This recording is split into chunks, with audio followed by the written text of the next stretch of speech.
Hari ini itulah yang akan kita pelajari Bapak Ibu. Bahwa kita tidak hidup dengan apa kata orang. Tapi kita hidup oleh apa kata firman Tuhan. Amin.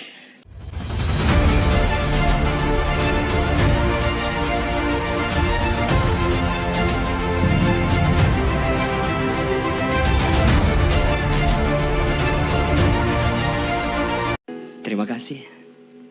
Shalom Bapak Ibu. Sugeng Sonten.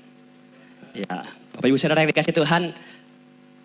Pada kesempatan hari ini, kesempatan yang indah tentunya.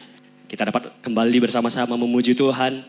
Ya, ini hal yang indah, hal yang luar biasa. Dan Bapak Ibu memberikan waktu untuk memuji Tuhan. Dan itu adalah semua hal yang indah yang mau kita berikan dari hidup kita kepada Tuhan untuk menyenangkan hati Tuhan. Amin. Berterima kasih kepada Bapak Gembala yang mempercayakan kesempatan kali ini. Ya, Bapak Ibu, hari ini kita akan mendengarkan firman Tuhan bersama-sama. Tapi sebelumnya Bapak Ibu, ada satu cerita seperti ini Bapak Ibu.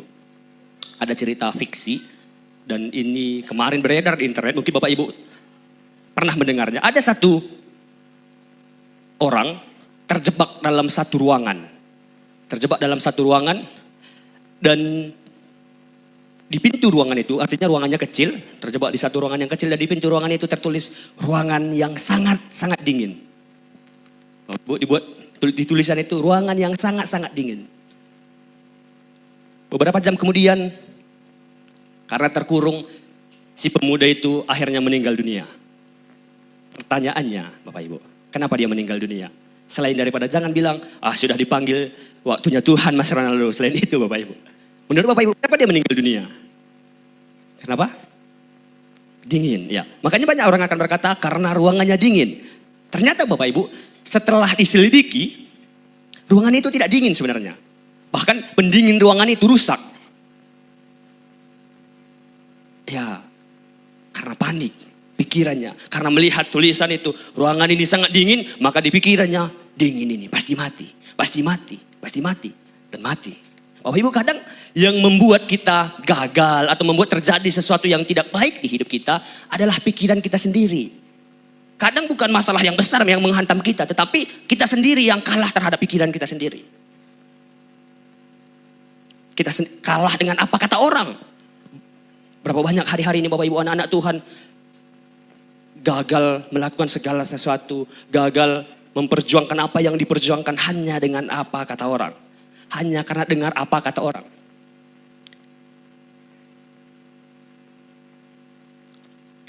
Ketika ada yang berkata seperti ini Bapak Ibu. Kamu elek kok gitu. Kamu elek, kamu gak mungkin bisa. Kowe elek. Rapatut seperti itu kira-kira. Maka dalam pikiran kita banyak, aku elek, aku elek, aku elek. Baru kita lihat kaca, iya ya aku jelek ya gitu. Kita mengatakan diri kita sendiri jelek karena dengar apa kata orang. Padahal tidak, sebenarnya kita tidak jelek sebenarnya dan sebagainya Bapak Ibu. Banyak kali kamu tidak bisa, maka dalam pikiran kita tersugesti, aku tidak bisa. Kamu bodoh, maka tersugesti, aku bodoh. Hari ini itulah yang akan kita pelajari Bapak Ibu. Bahwa kita tidak hidup dengan apa kata orang. Tapi kita hidup oleh apa kata firman Tuhan, amin. Sama-sama kita buka kitab kita Bapak Ibu. Di 1 Samuel 17. 1 Samuel 17 ayat 1 sampai 11. Orang Filistin mengumpulkan tentaranya untuk berperang. Mereka berkumpul di Soko di tanah Yehuda dan berkemah antara Soko dan Aseka di Efes Damim. Saul dan orang-orang Israel juga berkumpul dan berkemah di lembah Tarbantin. Mereka mengatur barisan perangnya berhadapan dengan orang Filistin.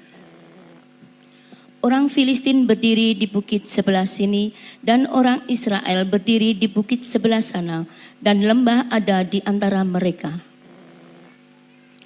Lalu tampillah keluar seorang pendekar dari tentara orang Filistin, namanya Goliat dari Gat, tingginya 6 hasta sejengkal. Ketopong tembaga ada di kepalanya dan ia memakai baju sirah yang bersisik. Berat baju sirah ini 5.000 sikal tembaga. Dia memakai penutup kaki dari tembaga dan di bahunya ia memanggul lembing tembaga.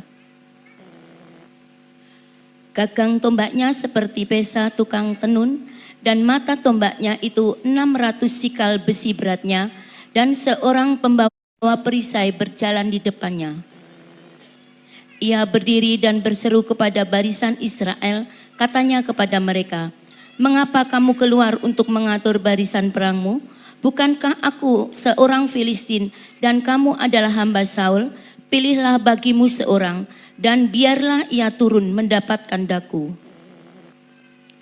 Jika ia dapat berperang melawan aku dan mengalahkan aku, maka kami akan menjadi hambamu. Tetapi jika aku dapat mengungguli dia dan menyalahkannya, maka kamu akan menjadi hamba kami dan takluk kepada kami." Pula kata orang Filistin itu, "Aku menantang hari ini barisan Israel. Berikanlah kepadaku seorang, supaya kami berperang seorang lawan seorang." Ketika Saul dan segenap orang Israel mendengar perkataan orang Filistin itu, maka cemaslah hati mereka dan sangat ketakutan. Ya, terima kasih. Puji Tuhan. Bapak Ibu, di pembacaan kita bagaimana di judul berikutnya, Goliat menantang tentara Israel. Hari ini kita akan belajar tentang cerita Goliat ini Bapak Ibu. Nah, saya yakin dan percaya cerita tentang Goliat kita sudah hafal sekali, benar, karena dari sekolah minggu diajarkan Goliat sing duhur, Daud sing cilik, seperti itu kira-kira. Hari ini kita akan belajar dari situ Bapak Ibu. Dikatakan bahwa orang Filistin mengumpulkan tentaranya untuk berperang. Mereka berkumpul di Soko yang di tanah Yehuda dan berkemah di antara Soko dan Aseka di Efes Damim. Saul dan orang Israel juga berkumpul untuk mempersiapkan peperangan. Ada cerita peperangan antara Israel dan Filistin. Oke, Bapak Ibu, sedikit. Filistin di sini bukanlah Palestina sekarang. Sekali lagi, Filistin di sini bukanlah Palestina sekarang. Filistin itu berbeda, mereka nanti dari orang-orang Kreta. Dan di mana orang Filistin sekarang? Menurut sejarah arkeologi, mereka sudah punah hari ini. Dan Filistin tidak ada lagi sekarang. Oke, seperti itu kira-kira sedikit informasinya Bapak Ibu. Dikatakan bahwa cerita firman Tuhan, ada peperangan antara Israel dan Filistin. Ya. Tujuan utamanya Saul dan tentaranya, Bapak Ibu, datang dari kerajaan untuk berperang. Tujuan utamanya berperang Bapak Ibu. Tetapi kalau kita lihat di ayat 11 dikatakan ketika Saul dan segenap Israel mendengarkan perkataan Filistin itu, maka cemaslah hati mereka dan sangat ketakutan.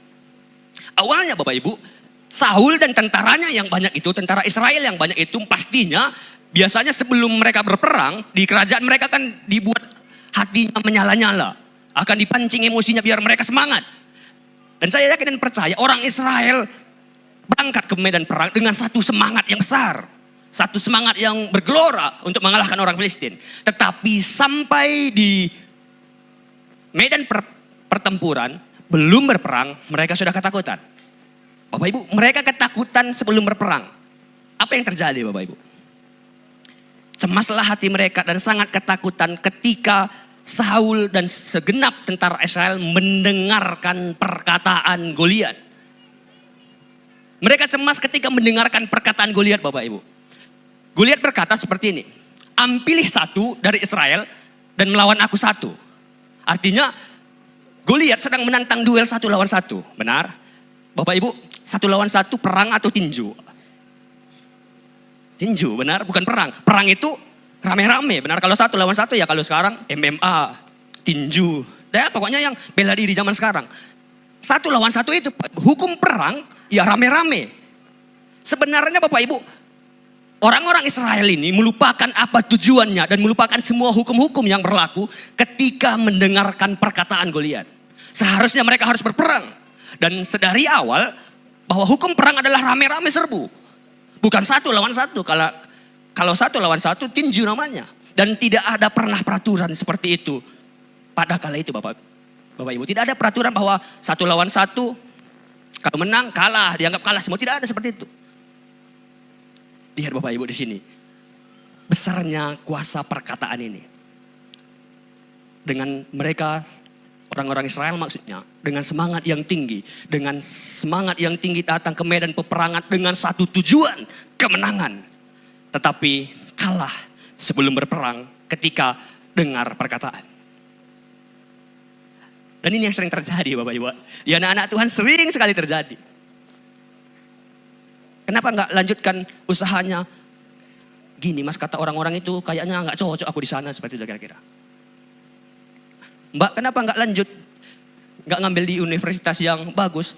Kayaknya aku nggak bisa deh mas, kata teman-temanku. Benar. Kata teman-temanku aku nggak bisa mas. Mas kenapa nggak memperjuangkan yang sana? Mas kata temanku aku jelek. Seperti itu sering Bapak Ibu. Artinya dengar perkataan orang membuat kita down. Dengar kata orang membuat di pikiran kita tersugesti apa kata orang itu. Bapak Ibu, hari ini saya mau katakan gini. Kalau kita dengar apa kata orang, ya kan?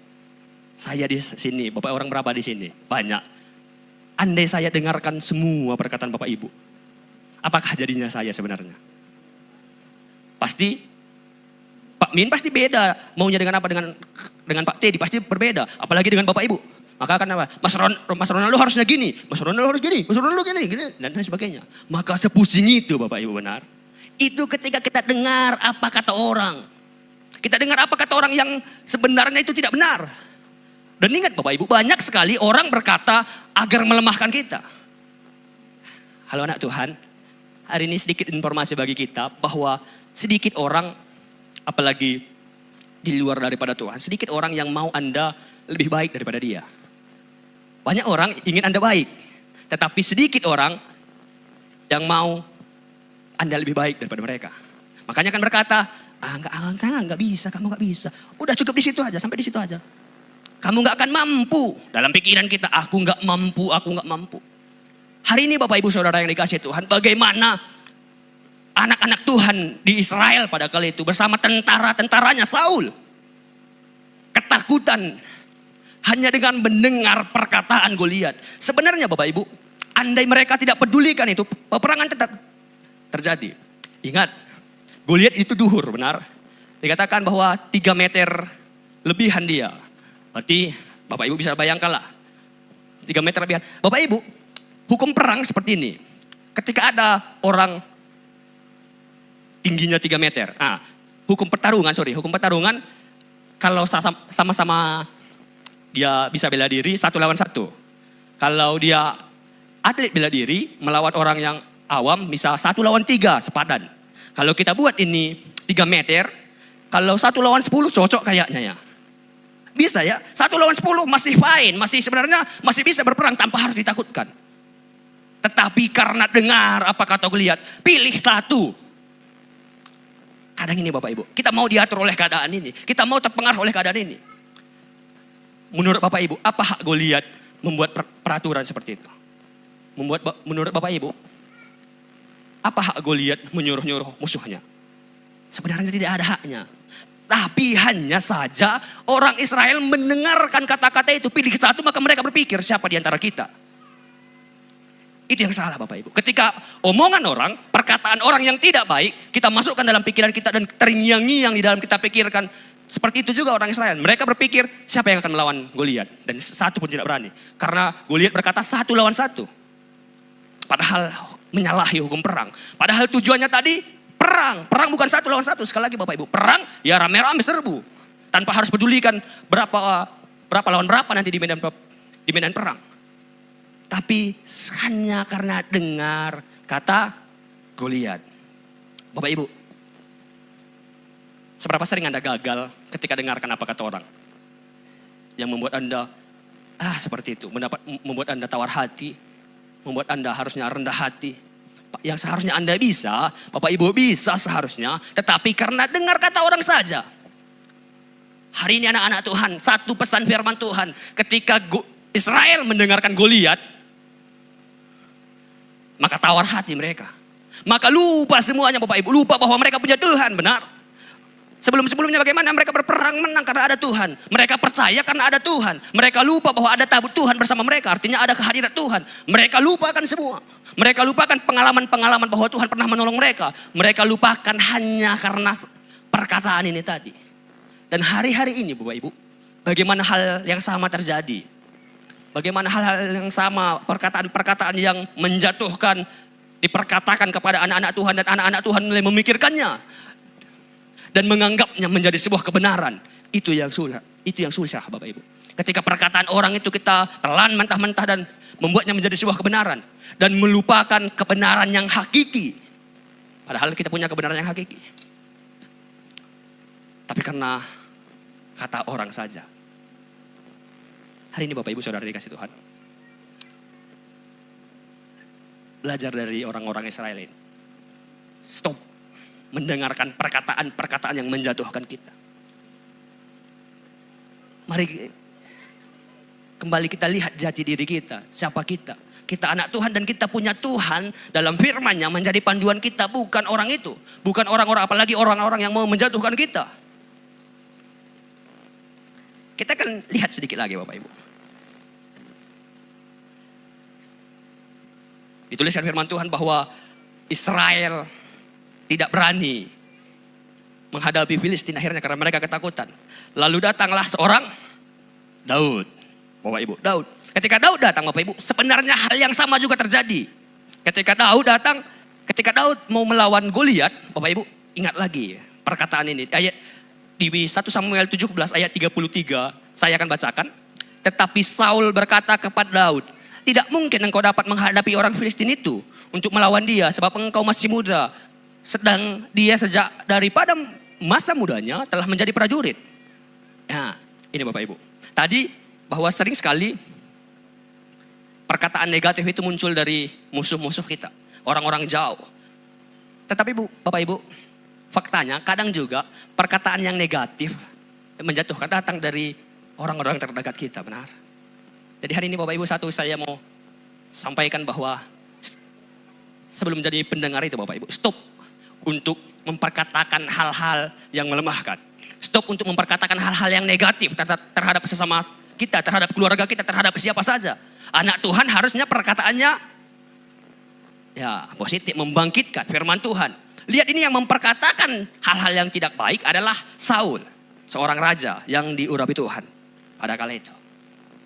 Tapi dia berkata, tidak mungkin kau dapat melawannya. Bapak Ibu kita belajar dari Saul ini satu bahwa sebagai anak Tuhan jangan memperkatakan hal-hal yang tidak baik. Kalau di Jawa ini saya kurang sering mendengarnya Bapak Ibu. Tapi kalau di tempat saya dulu, di kampung saya, di Medan sana. Sering kalau ibu-ibu marah kepadanya, dia berkata, ih kamu anak bodoh memang.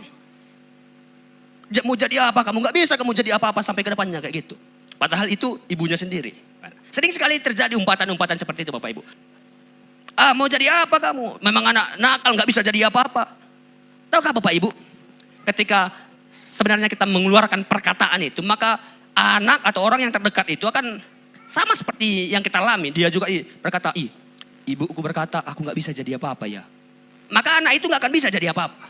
Ibuku berkata aku bodoh ya. Maka dia akan bodoh. Bukan karena sebenarnya dia bodoh, bukan Bapak Ibu. Tapi karena kuasa perkataan ini. Ingat anak Tuhan bahwa panjenengan dikatakan firman Tuhan punya kuasa dalam perkataan. Itu satu. Makanya firman Tuhan berkata keluarkan kata-kata berkat. Jangan keluarkan kata-kata kutuk. Karena kenapa? Karena apa yang kita katakan Bapak Ibu ada kuasanya. Itu satu anak-anak Tuhan. Kenapa harus mengeluarkan kata-kata yang berkat? Karena perkataan kita berkuasa. Ingat bahwa perkataan kita adalah doa.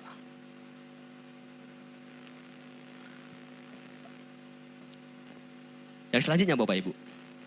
Bagaimana Daud ini? Daud hampir saja gagal melawan Goliat. Andai dia mendengarkan apa kata Saul, benar? Andai dia mendengarkan apa kata Saul? Saul berkata, Daud kamu tidak akan mungkin bisa karena kamu masih muda dan tidak terlatih. Sedangkan Goliat sejak masa mudanya dia terlatih. Ketika andai saja Daud mendengarkan, iya besar juga Goliat itu seperti itu kira-kira. Udahlah, ulang saja benar kata Saul ini, benar kata raja ini. Mereka aja yang tentara takut apalagi saya, dia akan pulang. Bapak Ibu, lihat apa yang dikatakan Daud. Ayat selanjutnya, tetapi Daud berkata kepada Saul, hambamu ini terbiasa mengembalakan kambing domba ayahnya. Apabila datang singa atau beruang yang menerkam seorang domba dari kawanannya, maka aku akan mengejarnya. Artinya Bapak Ibu, Daud tidak mengindahkan apa perkataan Saul itu. Daud seakan-akan tidak mempedulikannya. Karena Daud punya pengalaman. Karena lalu kalau kita lihat ayat 37 Bapak Ibu. Daud berkata bahwa dia punya Tuhan. Sekali lagi Bapak Ibu. Ini bedanya orang Israel dengan Daud. Orang Israel, seluruh tentara Israel dan Raja Saul mendengarkan perkataan orang. Maka mereka takut sebelum berperang. Sedangkan Daud tidak mendengarkan perkataan yang melemahkan itu. Dan kita lihat hasilnya, Daud melangkah dengan kemenangan. Anak-anak Tuhan, sering sekali juga kita gagal bukan karena masalah itu terlalu besar atau tujuan itu terlalu besar. Tetapi kita nggak berani melangkah. Bapak Ibu, satu pesan firman Tuhan bahwa Tuhan memberikan masa depan yang baik. Masa depan damai sejahtera, masa depan yang indah yang Tuhan sediakan. Artinya di masa depan itu Bapak Ibu ada satu masa depan yang indah di sini. Dan kita melangkah dari sini. Kita menuju ke masa depan yang Tuhan berikan. Sering sekali Bapak Ibu, kenapa kita tidak sampai ke sini atau kenapa kita tidak mendapat berkat yang Tuhan sediakan di sini? Bukan karena Tuhan tidak memberi, karena di tengah perjalanan ini Bapak Ibu, mulai ada suara yang membuat kita ragu di depan ini. Mulai ada suara tantangan, bisik-bisik sana sini yang membuat kita, benar nggak sih ini? Bisa nggak sih? Padahal ada satu janji Tuhan bahwa Tuhan menyiapkan di satu masa depan yang indah. Ada rancangan Tuhan yang indah. Tuhan menyediakannya bagi kita. Tetapi anak-anak Tuhan banyak tidak sampai kepada janji itu. Hanya karena mendengarkan perkataan orang. Hanya karena dia dengar apa kata sekelilingnya yang melemahkan dia. Halo anak-anak Tuhan, hari ini pesan firman Tuhan bagi kita. Tuhan yang punya hidup kita, amin. Tuhan yang punya kehidupan kita. Tuhan yang tahu apa yang terbaik dalam kehidupan kita. Bukan apa kata orang. Sekali lagi. Bukan apa kata orang. Hari ini Bapak Ibu, mari mulailah dengar saja apa kata Tuhan. Dari mana Mas Ronaldo dengar kata Tuhan? Dari firman Tuhan. Dari pembacaan panjenengan dalam firman Tuhan. Dari hati panjenengan yang Roh Kudus akan berbicara di hati panjenengan. Tuhan masih berbicara sampai hari ini. Tapi hal yang tidak diinginkan itu terjadi karena kita lebih mendengarkan apa kata orang, Bapak Ibu. Sering sekali kita lebih mendengarkan apa kata orang, bukan apa kata Tuhan. Orang-orang Israel ini kenal Tuhan. Saul ini diurapi menjadi raja oleh Samuel dan dia benar-benar tahu Tuhan itu siapa. Tuh Allah Israel itu benar-benar dikenali oleh Saul. Bagaimana Allah Israel itu yang membawa kemenangan lepas kemenangan, yang memberikan mujizat lepas mujizat. Tetapi semua terlupakan ketika lebih memilih dengar perkataan orang. Bapak Ibu, hari ini pilihan ada di kita. Mau dengar kata orang atau dengar Tuhan? Sinten? Tuhan. Kita lebih memilih dengar kata Tuhan Bapak Ibu. Stop untuk dengar. Ya, stop untuk abaikan saja itu. Abaikan saja apa kata orang yang melemahkan itu. Abaikan saja. Karena sekali lagi, saudara hidup bukan dengan apa kata mereka itu, benar. Saudara hidup bukan apa ya kata mereka itu. Sering sekali perkataan orang itu yang datang kepada kita melemahkan kita. Dan banyaknya Bapak Ibu, itu bukan sebuah fakta. Bukan sebuah kebenaran. Ya, teringat Bapak Ibu. Ketika setahun 12 bulan yang lalu Bapak Ibu ya. Ya hampir setahun yang lalu lah. Ketika sebelum saya harus akhirnya memutuskan untuk tinggal di Ampel Bapak Ibu. Bapak Ibu tahu apa yang terjadi? Ada orang, bukan semua orang mendukung saya. Ayo Mas Ronaldo semangat melayani ya. Itu kan enak Bapak Ibu ya. Mas Ronaldo pasti bisa, ayo semangat. Ya itu ada Bapak Ibu, 1-2 orang. Di antara orang terdekat saya. Tetapi 5, 7, 8, 10 orang berkata yang berbeda. Bapak Ibu tahu? Mulai ada perkataan seperti ini. Yakin Mas Ronaldo di Jawa? Emang iso bahasa Jawa katanya. Mas Ronaldo itu orang Batak. Bagusnya pulang ke Medan. Bukan di Jawa. Orang Jawa halus-halus loh Mas. Halus-halus pisan katanya. Mereka nggak bisa suara keras dan lain sebagainya. Ada lagi. Iya Mas Ronaldo nanti gimana kalian ngomong katanya. Satu bahasa Batak. Satu bahasa Jawa katanya. Padahal mereka lupa ada bahasa Indonesia benar. Tapi orang sering berkata seperti itu Bapak Ibu. Gimana nanti kalian ngomong Mas berbahasa Batak, di sana berbahasa Jawa. Itu perkataan orang. Andai kita mendengarkan itu maka saya akan lupa ada bahasa Indonesia. Seperti itu kira-kira. Ya gimana nanti mas, tinggal di Ampel sana, di sana, aduh. Datang lagi yang lain, iyo mas tenan nih. Bapak Ibu, andai saya dengar kata itu, Bapak Ibu ya. Maka saya akan, andai saya dengar masukkan ke pikiran saya, maka saya bilang, iya ya. Mereka bahasa Jawa, saya bahasa Batak. Gimana ngomongnya? Iya ya, suara saya kadang ngomong keras. Mereka halus-halus, gimana ya? Gimana juga nanti, dan lagi gimana? Akan muncul pertanyaan gimana? Pastinya nggak akan jawab Bapak Ibu. Iya, kayaknya benar katanya itu. Nggak akan bisa. Kira-kira. Bapak Ibu, seperti itu yang saya alami waktu itu. Bahkan kalau kita lihat Bapak Ibu, ini anak-anak tuh, bukan anak-anak Tuhan, yang di atas anak-anak Tuhan apa sih? Bapak Ibu yang menafsirkannya berkata seperti ini. Mas, di tempat mas itu nggak akan mungkin terbuka. Dia berkata seperti ini Bapak Ibu, nggak akan mungkin tambah satu orang. Dan itu benar Bapak Ibu. Itu yang diperkatakan. Si Oknam itu dia berkata, Mas, saya sudah keliling di sana lebih dari 7 tahun. Daerah itu. Dan susah memang. Jadi pikir-pikirlah.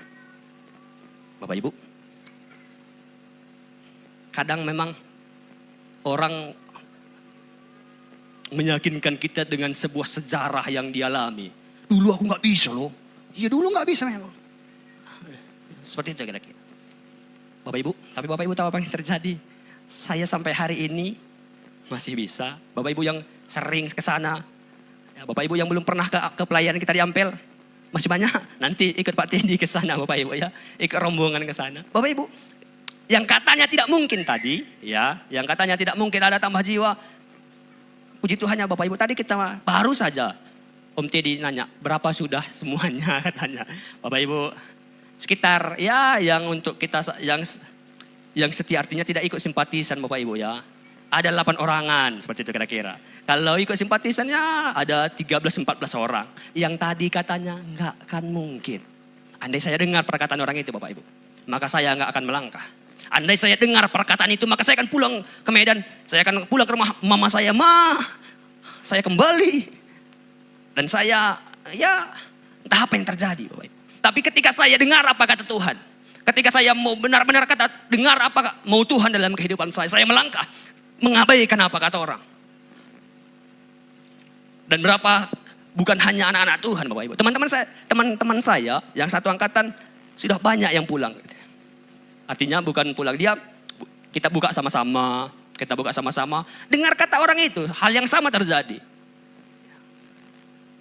Bang, aku pulang ya. Kayaknya aku gak cocok deh di Jawa, seperti itu kira-kira. Hanya belum tahu dia cocok atau enggak, tetapi karena dengar kata orang dan mengimani apa kata orang. Anak-anak Tuhan sekali lagi, saudara punya firman Tuhan, saudara hidup dengan firman Tuhan. Firman Tuhan berkata bahwa engkau berharga. Engkau berharga di mata Tuhan. Jadi ketika ada orang berkata, kamu kayaknya gak bisa, kamu siapa sih? Emang apa dirimu? Stop dengar itu, karena firman Tuhan berkata engkau berharga.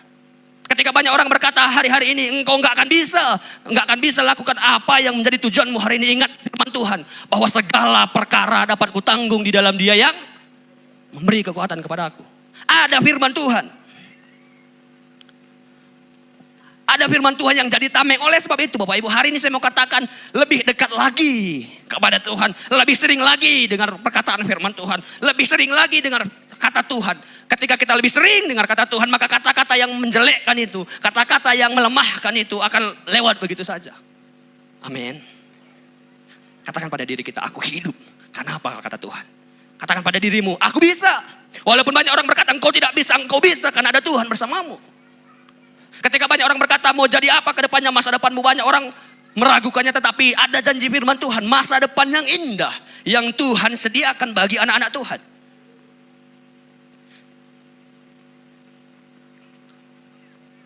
Ada firman Tuhan yang menjamin kehidupan kita. Ada firman Tuhan yang menggambarkan siapa kita. Ada firman Tuhan bersama-sama kita yang tahu siapa kita sebenarnya. Firman Tuhan jauh lebih tahu kita daripada kita sendiri. Bukankah Tuhan yang menempa kehidupan kita? Tuhan tahu siapa kita, Bapak Ibu. Bapak Ibu, hari ini saya mau katakan, Tuhan tahu siapa engkau. Bahkan Tuhan lebih tahu daripada apa yang kita ketahui hari ini. Tuhan lebih tahu daripada apa yang kita ketahui hari ini. Dan Tuhan yang pegang yang namanya masa depan. Jadi masa depan Tuhan yang tahu. Masa depan Tuhan yang tahu, bukan apa kata orang itu. Bukan apa yang kata-kata yang melemahkan itu. Semua perkataan itu enggak benar. Semua perkataan itu tidak akan terjadi ketika kita tidak memasukkannya ke dalam hidup kita. Tetapi semua akan terjadi ketika kita dengar apa kata mereka. Amin. Mau dengar Tuhan? Amin. Hidup kita berharga, amin. Bapak Ibu ketika berkata, itu gimana sih nanti? Hari ini saya mau katakan, ada Tuhan jaminan hidup. Engkau hari ini yang bertanya, Mas Ronaldo, enggak ada yang mendukung aku dalam apa yang kuperjuangkan ini. Hari ini Bapak Ibu, satu pesan firman Tuhan, bahwa ada Tuhan yang mendukungmu. Hari ini Bapak Ibu yang berkata, susah, mengkhawatirkan karena tidak ada harapan. Tidak mungkin kata dunia ini, tapi ada satu pesan firman Tuhan bahwa semuanya mungkin bersama Tuhan. Bapak Ibu pasti bisa karena bersama Tuhan. Persoalan yang berat yang kau alami hari ini, yang mungkin bagi orang lain itu mustahil. Tetapi ada Tuhan yang lebih besar dari semuanya itu. Harapan-harapan kita yang bagi orang mungkin mustahil. Bahkan tidak ada yang mendukung kita untuk itu. Hari ini saya mau katakan, ada firman Tuhan yang bersamamu. Engkau ada bersamaku di setiap musim hidupku. Karena bersama Tuhan, Bapak Ibu kita bisa melewati semuanya. Saudara masih punya Tuhan, amin. Saudara berharga di mata Tuhan. Haleluya.